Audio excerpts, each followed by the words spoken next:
Hello friends, I am C A Sanjay Shah on behalf of concepts. आज हम discuss करने वाले हैं सितंबर 25 कॉस्ट एंड मैनेजमेंट अकाउंटिंग के एमसीक्यू आंसर्स।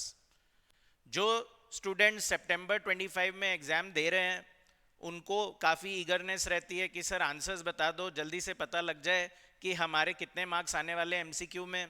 और इसके अलावा जो अपकमिंग एग्जाम्स के स्टूडेंट्स है, दैट इज जनवरी 26 मई 26 स्टूडेंट्स, इनको भी बहुत ज़्यादा इंटरेस्ट रहता है कि एमसीक्यू के क्या आंसर्स है, हम भी सॉल्व करके देखें क्या आंसर्स आते हैं। तो इसीलिए आपके लिए वीडियो काफ़ी फ़ायदेमंद रहेगा स्टूडेंट्स, और अगर आपको ये अच्छा लगे तो अपने फ्रेंड्स से शेयर ज़रूर करिएगा। एमसीक्यू आंसर से पहले स्टूडेंट्स मैं आपको बता दूं कि हमारा पेपर पैटर्न ये रहता है कि 70 मार्क्स के डिस्क्रिप्टिव क्वेश्चंस आते हैं, 30 मार्क्स के एमसीक्यू आते हैं। तो डिस्क्रिप्टिव क्वेश्चंस कौन से क्वेश्चन किस किस चैप्टर से आए हैं ये मैंने आपके सामने लिख दिया है। आपके स्क्रीन के सामने आपको ये नजर आ रहे हैं स्टूडेंट्स। पहला क्वेश्चन यूनिट कॉस्टिंग का था, सिंपल सा क्वेश्चन था 5 मार्क्स का। दूसरा क्वेश्चन लेबर से आया था 5 मार्क्स का। स्टैंडर्ड कॉस्टिंग वेरिएंस निकालने का क्वेश्चन 4 मार्क्स। हम लोग स्टैंडर्ड कॉस्टिंग को काफ़ी इंपॉर्टेंट मानते हैं, बट अभी फिलहाल करंट अटेम्प्ट में स्टूडेंट्स इसका वेटेज कम रहा था। सर्विस कॉस्टिंग 10 मार्क्स का क्वेश्चन है, टोल प्लाजा वाला क्वेश्चन क्लास में भी आपको करा है, टेस्ट में भी आपको दिया है, तो उसी से क्वेश्चन आया था। ओवरहेड्स का 4 मार्क्स का साइमल्टेनियस इक्वेशन का क्वेश्चन है, काफ़ी प्रैक्टिस कराई गई थी आपको। Third ABC activity based costing का स्टूडेंट्स आया। इस बार दोनों एबीसी आए हैं, एक्टिविटी बेस्ड कॉस्टिंग का भी एक एग्जाम में क्वेश्चन आया है और एबीसी एनालिसिस का भी क्वेश्चन आया है। तो एक्टिविटी बेस्ड कॉस्टिंग का 8 मार्क्स का क्वेश्चन आया, मार्जिनल कॉस्टिंग से 6 मार्क्स का क्वेश्चन आया ऑप्टिमम प्रोडक्ट मिक्स बनाने का। बजटरी कंट्रोल 9 मार्क्स का स्टूडेंट्स, बजट से बनाने का क्वेश्चन आया हमारे 9 मार्क्स का। और इसके अलावा नॉन इंटीग्रेटेड से जर्नल एंट्रीज पूछी थी 5 मार्क्स की। मटेरियल का स्टूडेंट सबसे ज्यादा वेटेज रहा इस बार, डिस्क्रिप्टिव में 11 मार्क्स का था। एक ईओक्यू का क्वेश्चन भी आया और एक एबीसी एनालिसिस का भी क्वेश्चन आया, और ओवरहेड से अगेन आपका 3 मार्क्स का क्वेश्चन आया था। 6th क्वेश्चन थ्योरी था स्टूडेंट्स, बट क्योंकि अगर आपने सारे प्रैक्टिकल अटेम्प्ट कर लिए होंगे तो आपको थ्योरी अटेम्प्ट करने की जरूरत नहीं पड़ी होगी। तो let's move on to the MCQ question answers. Students, सबसे पहले एमसीक्यू में फर्स्ट क्वेश्चन जो हमारे सामने है वो ये था कि मटेरियल पे ही पूछ लिया था कि इन्वेंट्री का होल्डिंग पीरियड बताइए। Average inventory of raw material, ये आपको क्लास में पढ़ाया जाता था। फॉर्मूला क्या होता है, raw material consumed upon average raw material stock. पर इन्होंने ये नहीं पूछा था कि एवरेज मतलब आपका रॉ मटेरियल टर्नओवर रेशियो क्या है। क्वेश्चन ने एक्चुअली पूछा था कितने डेज के लिए रॉ मटेरियल रखना है। तो the management of Y has provided the following information. Opening है 25,000 का, क्लोजिंग है 75,000 का। तो स्टूडेंट इससे आप लोग का एवरेज रॉ मटेरियल स्टॉक निकल गया होगा। तो एवरेज रॉ मटेरियल स्टॉक आप लोग का 50,000 आ गया, और रॉ मटेरियल कंज्यूम्ड 750 था। तो इससे आपका रॉ मटेरियल टर्नओवर रेशियो आ गया होगा। तो raw material turnover ratio is average raw material stock जो है हम उसको यूज कर लेते हैं। फॉर्मूला होता है raw material consumed upon average raw material stock. Raw material consumed divide by average raw material stock. तो ये आपका 15 आ गया होगा, पर जल्दीबाजी में 15 डेज को टिक नहीं करना है, ये 15 टाइम्स आया है students.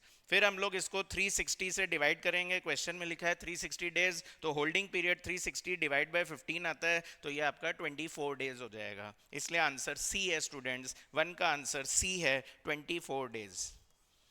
Second question student process costing का आया था, बेसिक क्वेश्चन आया था। प्रोसेस कॉस्टिंग में हम लोग क्या करते हैं, कॉस्ट पर यूनिट निकालते हैं। क्वेश्चन बोल रहे हैं दो प्रोसेस है, हम प्रोसेस 1 में 160 का मटेरियल लगा रहे हैं, वेजेस लगा रहे हैं 70,000 का, मैन्युफैक्चरिंग ओवरहेड 58,000 का, नॉर्मल लॉस 6% है ऑफ इनपुट, और इनपुट इन्होंने 10,000 यूनिट का दे रखा था। तो 10,000 यूनिट का 6% कितना होता है, 600 यूनिट्स। तो आपकी कॉस्ट पर यूनिट आ जाएगी, दैट इज इन तीनों कॉस्ट को आप ऐड कर दीजिए। तो इन तीनों कॉस्ट को जब आप ऐड करेंगे स्टूडेंट्स, तो आपकी कॉस्ट आएगी 2,88,000। और कॉस्ट अगर 288 आएगी तो उसमें से माइनस करते हैं हम लोग स्क्रैप वैल्यू। तो स्क्रैप वैल्यू है 10 रुपए पर यूनिट, तो वो सिर्फ नॉर्मल लॉस का ही माइनस होता है। 600 इंटू 10 दैट इज 6,000 रुपए माइनस हो जाएगा, and divided by total units that is 10,000 and minus normal loss units. तो स्टूडेंट इससे आपकी कॉस्ट पर यूनिट 30 रुपीज आएगी। कॉस्ट पर यूनिट 30 रुपीज आएगी। तो वो पूछ रहे थे what is the value of units transferred to process 2, तो उन्होंने बोला 9200 हमने ट्रांसफर किया है प्रोसेस 2 में, तो इसको 9200 से मल्टीप्लाई कर दीजिएगा तो आपका आंसर आएगा 2,76,000, और इसलिए स्टूडेंट्स 2 का आंसर क्या हो जाएगा, ए हो जाएगा। 2 का आंसर स्टूडेंट्स क्या हो जाएगा, ए हो जाएगा। प्रोसेस कॉस्टिंग के एमसीक्यू का आंसर है ए, 2,76,000। स्टूडेंट्स थर्ड क्वेश्चन जो है वो आपका ओवरहेड से था, अंडर रिकवरी ओवर रिकवरी, खूब पढ़ाया आप लोग को अंडर रिकवरी ओवर रिकवरी। तो अंडर एब्जॉर्ब्ड ओवरहेड इन्होंने पूछा था कि कॉस्ट ऑफ सेल में अंडर रिकवरी का क्या होगा, सप्लीमेंट्री रेट मेथड पढ़ाया था ना, उसी का क्वेश्चन था ये।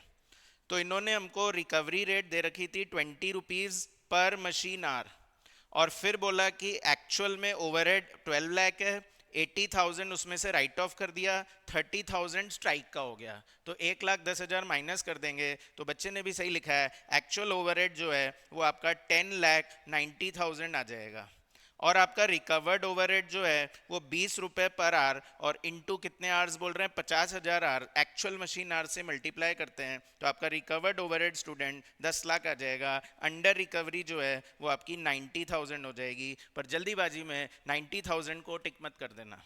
उन्होंने पूछा कॉस्ट ऑफ सेल में कितना जाएगा, तो दे फर्दर सेड कि हमने बनाए तो 20,000 है पर हमने बेचे 18,000 है, तो ये 90,000 जो है ये 20,000 के लिए है, तो 18,000 के लिए कितना होगा, तो ये आपका 81,000 आएगा, और इस वजह से आंसर स्टूडेंट सी है 81,000। अंडर रिकवरी 90 है पर उसको डिवाइड करते हैं 20,000 से और मल्टीप्लाई करते हैं जितने बेचे हैं उससे, उतना ही अमाउंट कॉस्ट ऑफ सेल में जाता है, तो इसलिए आंसर सी है 81,000। आई होप आप लोग का ये सही हुआ होगा। क्वेश्चन नंबर 4 स्टूडेंट बहुत ही इजी सा क्वेश्चन था, वेरिएंस का। कोई फॉर्मूले वगैरह लगाने की इसमें ऐसे कोई नीड नहीं थी, फॉर्मूले नहीं लगाने थे इसमें। कॉस्ट वेरिएंस दिया हुआ था, यूसेज वेरिएंस दिया हुआ था। तो हम जानते हैं कि कॉस्ट वेरिएंस के दो पार्ट होते हैं, एक होता है आपका प्राइस वेरिएंस और एक होता है आपका यूसेज वेरिएंस। तो अगर कॉस्ट वेरिएंस भी है, यूसेज वेरिएंस भी है, तो बस माइनस कर दो, प्राइस वेरिएंस आ जाता है। पर ध्यान रखना ये फेवरेबल है और ये एडवर्स है। तो जब आप 4,220 फेवरेबल में से 18,540 माइनस करोगे तो वो 18,540 खुद भी नेगेटिव है, तो एक्चुअली ये प्लस हो जाएगा, और प्लस होने की वजह से स्टूडेंट्स आप लोग का आंसर डी हो जाएगा। आप लोग का आंसर डी हो जाएगा, that is 22,760 favourable, D answer है इसका। आगे सॉल्व करने की जरूरत ही नहीं है ना, मिक्स वेरिएंस निकालने की जरूरत ही नहीं है। पूछा वैसे प्राइस वेरिएंस और मिक्स वेरिएंस था, डी आंसर है और कोई ऑप्शन नहीं है। बाकी मिक्स वेरिएंस कैसे आता है, यूसेज वेरिएंस में से अगर यील्ड वेरिएंस माइनस कर देते हैं। हम लोग जानते हैं कि यूसेज वेरिएंस में से अगर मिक्स और यील्ड दोनों को मिला देते हैं तो यूसेज वेरिएंस आ जाता है स्टूडेंट्स। मिक्स और यील्ड दोनों को मिलाते हैं तो यूसेज वेरिएंस आता है, तो यूसेज में से यील्ड वेरिएंस हटा दो, आपका मिक्स वेरिएंस आ जाएगा। फोर्थ का आंसर डी है। फिफ्थ है students joint product by product का क्वेश्चन था ये, ऐसा हमने क्लास में कर रखा है ना। वो बोल रहे हैं कि हम लोग कंट्रीब्यूशन मार्जिन मेथड लगा रहे हैं, दो जॉइंट प्रोडक्ट बना रहे हैं, कॉस्ट डेटा है 200 x बनाया है, 400 y बनाया है। ये वेरिएबल कॉस्ट है, ये फिक्स कॉस्ट है। Sale of product x 200 unit 350 में बेच रहे हैं और y हम 400 यूनिट 250 रुपए में बेच रहे हैं। तो आपकी सबसे पहले सेल आ जाएगी, दैट इज x की 70,000 आ जाएगी और y की आपकी 400 इंटू 250 यानी 1 लाख आ जाएगी, और उसमें से फिर वेरिएबल कॉस्ट माइनस करते हैं। तो इसको हम लोग फिजिकल यूनिट्स के रेशो में बांट देते हैं, 200 और 400 के रेशो में 1:2 में बांट देंगे। तो 1:2 में बांटेंगे स्टूडेंट्स तो कितना आएगा 40,000 और 80,000। तो आपका इससे कंट्रीब्यूशन आ जाएगा दैट इज 30,000 और 20,000। तो वो यही पूछ रहे थे फिक्स कॉस्ट को किस रेशियो में बांटोगे, इन व्हाट रेशियो, तो 3:2 में बांटेंगे। कंट्रीब्यूशन मार्जिन मेथड बोलता है फिक्स कॉस्ट को कंट्रीब्यूशन के रेशियो में बांटो, तो आंसर बी हो जाएगा students, that is 3:2।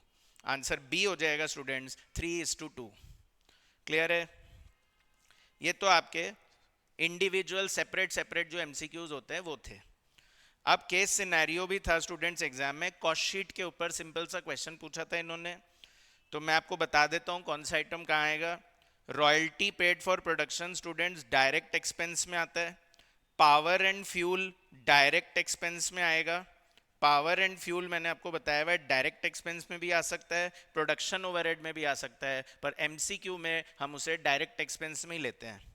Packing cost for redistribution student selling overhead में जाएगा, रीडिस्ट्रीब्यूशन सेलिंग ओवरहेड में आता है। Repair and maintenance of plant and machinery ये आपका फैक्ट्री ओवरहेड में जाएगा, फैक्ट्री ओवरहेड यानी प्रोडक्शन ओवरहेड में जाएगा। पर सेल्स ओवरहेड वाला, ऑफिस बिल्डिंग वाला सेलिंग ओवरहेड में जाएगा, सेलिंग ओवरहेड में जाएगा। Insurance premium for plant and machinery production overhead. Research and development separate item आता है फैक्ट्री कॉस्ट में। Depreciation on office building general है, sales paid to general manager general है। Salary paid to marketing staff selling overhead है। Receipt from sale of scrap factory cost में से minus होता है, फैक्ट्री कॉस्ट में से माइनस होता है। और वैल्यू ऑफ ओपनिंग स्टॉक दिया हुआ है स्टूडेंट्स, रॉ मटेरियल का, डब्ल्यूआईपी का, फिनिश गुड्स का मिसिंग है। क्लोजिंग स्टॉक भी ऐसे ही हमको दे रखा है, रॉ मटेरियल का, डब्ल्यूआईपी का और फिनिश गुड्स का मिसिंग है। पर एडिशनल इंफॉर्मेशन दे दी थी, raw material purchase were 15,000 at 300 रुपए, तो ये हमारी परचेज वैल्यू आ जाएगी स्टूडेंट्स। तो परचेज वैल्यू आपकी कितनी आएगी, रॉ मटेरियल की 45 लाख आ जाएगी। 15,000 इंटू 300 मैंने आपके लिए ऑलरेडी सॉल्व कर लिया है, इसलिए बता रहा हूँ 45 लाख आएगा। अच्छा, फ्रेट इनवर्ड स्टूडेंट्स 4% है मटेरियल परचेज का, फ्रेट इनवर्ड है स्टूडेंट्स 4% मटेरियल परचेज का, तो 45 लाख का 4% यानी 1,80,000 का फ्रेट आएगा। वेजेस 30% ऑफ मटेरियल कंज्यूम्ड बोला है, तो कंज्यूम्ड आपका 50,70,000 आएगा मटेरियल, उसका 30% करेंगे आप लोग तो आपकी वेजेस आ जाएगी 15,21,000। अच्छा, फिर इन्होंने बोला है closing stock of finish goods was 9,90,000 rupees more than opening stock. ये सब हम लोग रेशियो में सिखाते थे आपको, एफएम की चीज इन्होंने थोड़ी सी कॉस्टिंग में डाल दी। क्लोजिंग स्टॉक ओपनिंग स्टॉक से 990 ज़्यादा है और एवरेज स्टॉक 1155 है, तो इससे आपका ओपनिंग स्टॉक आ जाएगा स्टूडेंट्स 6,60,000 और क्लोजिंग स्टॉक जो है वो आपका 990 ज़्यादा हो जाएगा, दैट इज 16,50,000 होगा। सेल इसके अलावा दे रखी है 1,10,00,000। तो उन्होंने पूछा what is the factory cost, तो स्टूडेंट फैक्ट्री कॉस्ट का आंसर है 7,955,120 बी। और व्हाट इज द सीओजीएस, तो उसका आंसर है 6,962,920 सी, ठीक है। और फिर उसके बाद आपसे पूछा है प्रॉफिट बताओ, answer is D. What is the 11,25,80, what is the direct labour, तो answer is 15,21,000 A. And what is the prime cost, तो प्राइम कॉस्ट का आंसर है आपका सी, दैट इज 75,82,600, 75,82,600। किसी को लग रहा हो प्राइम कॉस्ट कैसे आएगा, बता देता हूँ। सबसे पहले आप डायरेक्ट मटेरियल कंज्यूम लेते हैं, डायरेक्ट मटेरियल कंज्यूम में भी पहले ओपनिंग स्टॉक आता है, तो ओपनिंग स्टॉक आप लोग का मटेरियल का 5 लाख था स्टूडेंट्स। परचेज वैल्यू जो थी वो आपकी 45 लाख है। अच्छा, इसमें हमको फ्रेट ऐड करना पड़ता है, तो फ्रेट ऐड करते हैं कितने का 1,80,000 और माइनस करते हैं क्लोजिंग स्टॉक, तो स्टूडेंट्स क्लोजिंग स्टॉक जो है वो कितना है 1,10,000, तो आपका मटेरियल आ गया इससे 50,70,000। एंड स्टूडेंट 50,70 में ऐड कर देंगे डायरेक्ट लेबर, दैट इज 15,21,000 और फिर ऐड करेंगे डायरेक्ट एक्सपेंसेस, तो डायरेक्ट एक्सपेंसेस में एक तो रॉयल्टी आएगा, तो रॉयल्टी जो है वो आपका 7,76,400 है। और आपका पावर एंड फ्यूल लेने से आंसर आएगा 215,200 लेने से आएगा आपका प्राइम कॉस्ट का total, that is 75,82,600। Prime cost हमारा आंसर आएगा 75,82,600, ठीक है। इस तरह से प्राइम कॉस्ट का आंसर सी हो जाएगा, सॉरी। केस सिनेरियो 2 आया था स्टूडेंट्स, केस सिनेरियो 2 जो है वो बेसिकली मार्जिनल कॉस्टिंग का एक इजी सा क्वेश्चन आया है ना। बोल रहे हैं हम एक नया प्रोडक्ट बनाना चाह रहे हैं, एनुअल सेल 36,000 यूनिट है, सेलिंग प्राइस 75 रुपीज है, कॉस्ट एस्टिमेट इन्होंने दिए थे, तो सब बता दिया कि वेरिएबल कौन सा है, फिक्स कौन सा है, यही तो प्रॉब्लम होती है ना, कि वेरिएबल कौन सा है, फिक्स कौन सा है। तो मटेरियल वेरिएबल ही होता है, बोला हुआ है मेरा, लेबर वेरिएबल ही होता है, और बाकी सब इन्होंने बता दिया। सबसे पहले इन्होंने पूछा what is the contribution per unit. अच्छा, एक अच्छी बात इन्होंने लिखी कि कोई क्लोजिंग स्टॉक नहीं है, तो नया प्रोडक्ट है तो ओपनिंग स्टॉक वैसे भी नहीं है, और क्योंकि उन्होंने लिख दिया क्लोजिंग स्टॉक नहीं है, तो मतलब जितना बना रहे हो उतना ही बेच रहे हो, जितना बना रहे हो उतना ही बेच रहे हो। Quantity produce is equals to quantity sold. What is the amount of contribution per unit. तो इसमें हम क्या कर सकते हैं कि जैसे वॉल्यूम आपका 36,000 है, वॉल्यूम स्टूडेंट 36,000 है, और सेलिंग प्राइस जो क्वेश्चन में दी हुई थी वो 75 रुपीज दी हुई है। सेलिंग प्राइस कितनी दी हुई है स्टूडेंट्स? 75 रुपीज। और इसके बाद वेरिएबल कॉस्ट पर यूनिट में आपका मैन्युफैक्चरिंग वालों का टोटल लगाएं, तो मैन्युफैक्चरिंग वालों का टोटल लगाएं तो मटेरियल मैन्युफैक्चरिंग में आ जाएगा, लेबर मैन्युफैक्चरिंग में आ जाएगा, और ओवरहेड वेरिएबल वाले मैन्युफैक्चरिंग में आ जाएंगे। तो इन तीनों का टोटल लगा दीजिए आप, इन तीनों का स्टूडेंट्स टोटल लगा लीजिए। तो अगर हम इन तीनों का टोटल लगाते हैं तो 9,50,000 प्लस 593,750 प्लस 2,85,000, तो आपके इन तीनों का टोटल आ रहा है 1828,750। तो 1828,750 को डिवाइड कर दीजिए 36,000 यूनिट से, तो डिवाइड बाय 36,000, तो ये आपका 50.80 आ गया। और इसके अलावा फिर उन्होंने हमको जनरल ओवरहेड भी दे रखे थे, एडमिनिस्ट्रेशन वाले। तो वेरिएबल है 142,500, तो वेरिएबल है स्टूडेंट्स 142,500, तो 142,500 को भी 36,000 से डिवाइड करेंगे, क्योंकि जितना बनाया है उतना ही बेचा है। तो डिवाइड बाय 36,000 3.96 आएगा। और ऐसे ही उन्होंने सेलिंग ओवरहेड भी दे रखे हैं स्टूडेंट्स, वेरिएबल 80,750 है।